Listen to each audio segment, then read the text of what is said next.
गुरुवार व्रत या बृहस्पतिवार व्रत की कथा। प्राचीन काल की बात है। किसी राज्य में एक बड़ा प्रतापी और दानी राजा राज करता था। वह प्रत्येक गुरुवार को व्रत रखता था और भूखे और गरीबों को दान देकर पुण्य प्राप्त करता था। परंतु यह बात रानी को अच्छी नहीं लगती थी। वह ना तो व्रत करती थी और ना ही किसी को एक भी पैसा दान में देती थी और राजा को भी ऐसा करने से मना करती थी। एक समय की बात है, राजा शिकार खेलने के लिए वन को चले गए थे। घर में रानी और दासी थी। उसी समय गुरु बृहस्पति देव साधु का रूप धारण कर राजा के दरवाजे पर भिक्षा मांगने आए। साधु ने जब रानी से भिक्षा मांगी तो वह कहने लगी, हे साधु महाराज, मैं इस दान और पुण्य से तंग आ गई हूँ। आप कोई ऐसा उपाय बताएं जिससे कि सारा धन नष्ट हो जाए और मैं आराम से रह सकूं। बृहस्पति देव ने कहा, हे देवी, तुम बड़ी ही विचित्र हो।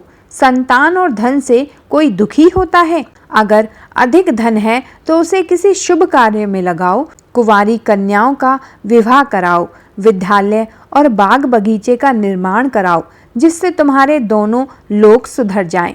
परंतु साधु की इन बातों से रानी को कोई खुशी नहीं हुई।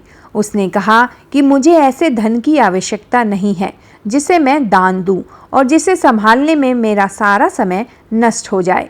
तब साधु ने कहा, यदि तुम्हारी ऐसी ही इच्छा है तो मैं जैसा तुम्हें बताता हूँ तुम वैसा ही करना। गुरुवार के दिन तुम घर को गोबर से लीपना, अपने केशों को पीली मिट्टी से धोना, केशों को धोते समय स्नान करना, राजा से हजामत बनवाने को कहना, भोजन में मांस मदिरा खाना, कपड़ा धोबी के यहाँ धुलने डालना। इस प्रकार 7 बृहस्पतिवार करने से तुम्हारा धन नष्ट हो जाएगा। इतना कहकर साधु रूपी बृहस्पति देव अंतर्ध्यान हो गए। साधु के अनुसार कही बातों को पूरा करते हुए रानी को केवल 3 बृहस्पतिवार ही बीते थे कि उसकी समस्त धन संपत्ति नष्ट हो गई। भोजन के लिए राजा का परिवार तरसने लगा। तब एक दिन राजा ने रानी से बोला कि हे रानी, तुम यहीं रहो, मैं दूसरे देश को जाता हूँ, क्योंकि यहाँ पर सभी लोग मुझे जानते हैं, इसलिए मैं कोई छोटा कार्य नहीं कर सकता। ऐसा कहकर राजा परदेश चला गया। वहाँ वह जंगल से लकड़ी काट कर लाता और शहर में बेचता। इस तरह वह अपना जीवन व्यतीत करने लगा। इधर राजा के परदेश जाते ही रानी और दासी दुखी रहने लगी। एक बार जब रानी और दासी को 7 दिन तक बिना भोजन के रहना पड़ा तो रानी ने अपनी दासी से कहा, हे दासी, पास ही के नगर में मेरी बहन रहती है, वह बड़ी धनवान है, तू उसके पास जा और कुछ लेकर आ ताकि थोड़ी बहुत गुजर बसर हो जाए। दासी रानी की बहन के पास गई। उस दिन गुरुवार था और रानी की बहन उस समय बृहस्पतिवार व्रत की कथा सुन रही थी। दासी ने रानी की बहन को अपनी रानी का संदेश दिया, लेकिन रानी की बड़ी बहन ने कोई भी उत्तर नहीं दिया। जब दासी को रानी की बहन से कोई उत्तर नहीं मिला तो वह दुखी हुई और उसे क्रोध भी आया। दासी ने वापस आकर रानी को सारी बात बता दी। सुनकर रानी ने अपने भाग्य को कोसा। उधर रानी की बहन ने सोचा कि मेरी बहन की दासी आई थी, परंतु मैं उससे नहीं बोली, इससे वह अत्यंत दुखी होगी। कथा सुनकर और पूजन समाप्त करके वह अपनी बहन के घर आई और कहने लगी, हे बहन, मैं बृहस्पतिवार का व्रत कर रही थी, तुम्हारी दासी मेरे घर आई थी, परंतु जब तक कथा होती है तब तक ना तो उठते हैं और ना ही बोलते हैं, इसलिए मैं नहीं बोली। सो कहो दासी, क्यों गई थी? रानी बोली, बहन, तुमसे क्या छिपाऊं, हमारे घर में खाने को अनाज नहीं था।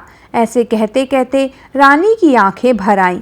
उसने दासी समेत पिछले 7 दिनों से भूखे रहने की बात अपनी बहन को विस्तार पूर्वक सुना दी। रानी की बहन बोली, देखो बहन, भगवान बृहस्पति देव सबकी मनोकामनाओं को पूर्ण करते हैं। देखो, शायद तुम्हारे घर में अनाज रखा हो। पहले तो रानी को विश्वास नहीं हुआ, पर बहन के आग्रह करने पर उसने अपनी दासी को अंदर भेजा तो सचमुच अनाज से भरा एक घड़ा मिल गया। यह देखकर दासी को बड़ी ही हैरानी हुई।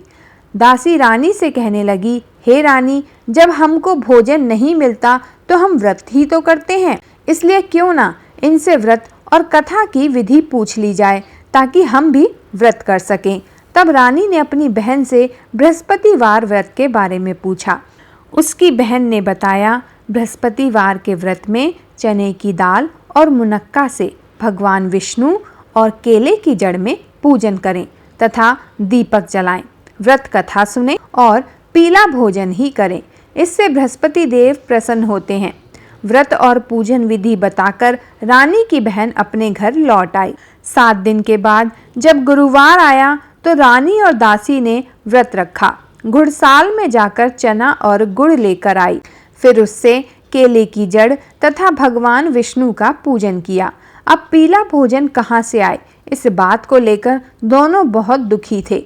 चूंकि उन्होंने व्रत रखा था इसलिए बृहस्पति देव उनसे प्रसन्न थे, इसलिए वे एक साधारण व्यक्ति का रूप धारण कर 2 थालों में सुंदर पीला भोजन दासी को दे गए।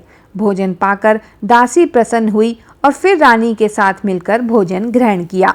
इसके बाद वे सभी गुरुवार को व्रत और पूजन करने लगी। बृहस्पति भगवान की कृपा से उनके पास फिर से धन संपत्ति आ गई, परंतु रानी फिर से पहले की तरह आलस्य करने लगी।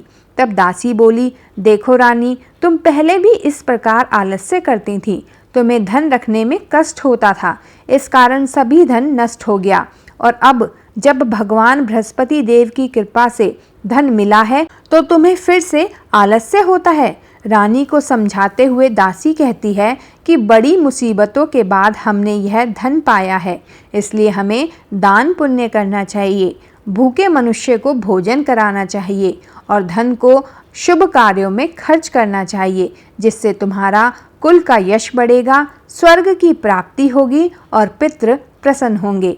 दासी की बात मानकर रानी अपना धन शुभ कार्यों में खर्च करने लगी, जिससे पूरे नगर में उसका यश फैलने लगा। बृहस्पतिवार व्रत की कथा के बाद श्रद्धा के साथ आरती की जानी चाहिए।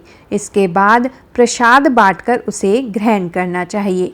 तो बोलिए बृहस्पति देव महाराज की जय, विष्णु भगवान की जय। कथा समाप्त।